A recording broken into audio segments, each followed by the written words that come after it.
Hello student, कैसे हैं आप लोग। मुझे आशा है कि आप लोग स्वस्थ होंगे। आज हम पढ़ेंगे नए टॉपिक के बारे में, सूक्ष्म जीव। तो आइए हम लोग स्टार्ट करते हैं।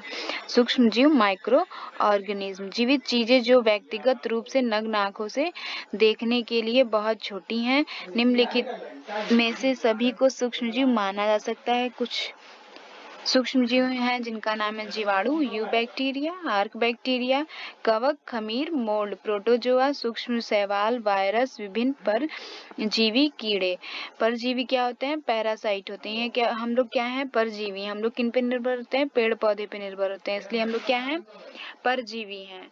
और यू बैक्टीरिया क्या है? यूनिसेलुलर है। सूक्ष्म जीव सूक्ष्म जीव माइक्रो ऑर्गेनिज्म बहुत छोटा, तेजी से बढ़ने वाली कोशिका है। आबादी में रहते हैं, ये कॉलोनी बना के रहते हैं। समुदाय या तो स्वतंत्र रूप में होते हैं। ये हमारे लिए हार्मफुल भी हो सकते हैं और यूजफुल भी हो सकते हैं। यूजफुल कैसे होते हैं? दूध से दही में बनाने में क्या होता है? लैक्टोबैसिलस लैक्टिक एसिड का यूज होता है, इसलिए वो दूध से दही बनता है। हमारे जीवन में सूक्ष्म जीव माइक्रोब इन आवर लाइफ कुछ रोगजनक रोग पैदा करने वाले हैं। जैविक अपशिष्ट का विखंडन प्रकाश संश्लेषण के माध्यम से उत्पादन करता है। जैसे सल्फर बैक्टीरिया को जीवित रहने के लिए CO2 को ठीक रखना अति आवश्यक है।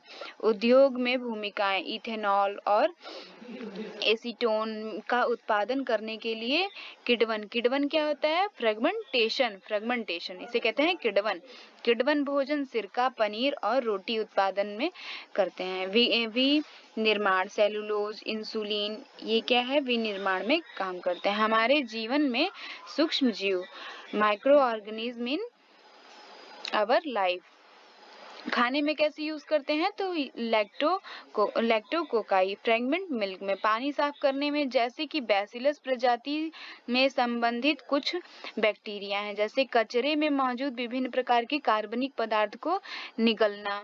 ओके, गैर रोगजनक को ऊर्जा के क्षेत्र में क्या है? मीथेन बनाने में, विज्ञान प्रयोगशाला में, वारफेयर में, इथरॉक्स में।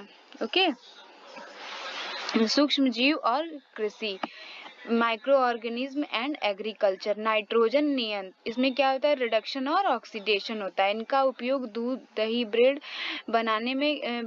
ब्रेड एवं केक बनाने में किया जाता है। प्राचीन काल में माइक्रो ऑर्गेनिज्म का उपयोग अल्कोहल बनाने में किया जाता रहा है। औषधि उत्पादन एवं कृषि में मृदा की उर्वरता मतलब फर्टिलिटी में वृद्धि करने के लिए किया जाता है, जिससे कि इसकी नाइट्रिफिकेशन की क्षमता क्या हो जाती है? और उर्वरक हो जाती है। ओके, सूक्ष्म जीव और भोजन माइक्रो ऑर्गेनिज्म एंड फूड। सूक्ष्म जीव और भोजन खराब होने पर क्या होता है? नमकीन, मछली खराब होने से रोकें। भोजन के निर्माण में सहायता सूक्ष्म जीव और ऊर्जा। प्राकृतिक गैस कौन कौन सी है? मीथेन है, इथेनॉल और जैव ईंधन। जैविक ऊर्जा में माइक्रोब्स। भविष्य में जेनेटिक इंजीनियरिंग क्या होता है? इससे साइंस बहुत आगे हो गया है। विभिन्न प्रकार की इंसुलिन आ गई है, विभिन्न प्रकार की मेडिसिन आ गई हैं, जिससे हमें आसानी मिलती है। जेनेटिक इंजीनियरिंग विज्ञान के एक अत्यधिक ब्रांच है, आधुनिक ब्रांच है, जिनमें सजीव प्राणियों को DNA कोड मौजूद जेनेटिक के आधुनिक तकनीक के जरिए परिवर्तित किया जाता है। जेनेटिक इंजीनियरिंग के द्वारा ही रोग प्रतिरोधक फसलें और सूखे में पैदा हो सकने वाले फसलों का उत्पादन किया जाता है। इनके जरिए पेड़ पौधे और जानवरों में ऐसे गुण विकसित किए जाते हैं जिनकी मदद से इनके अंदर की बीमारियों से लड़ने की प्रतिरोधक क्षमता विकसित हो जाती है। इनकी इम्यूनिटी पावर क्या हो जाती है? और स्ट्रांग हो जाती है। ओके, इस तरह के पेड़ पौधे क्या होते हैं? जेनेटिक इंजीनियरिंग होते हैं, फूड के रूप में माने जाते हैं। इसे बायोटेक्नोलॉजी के क्षेत्र में जेनेटिक इंजीनियरिंग का इस्तेमाल वृहद पैमाने में होने लगा है। वर्तमान में जेनेटिक इंजीनियरिंग की डिमांड इंडिया से लेकर विदेशों में बढ़ गई है।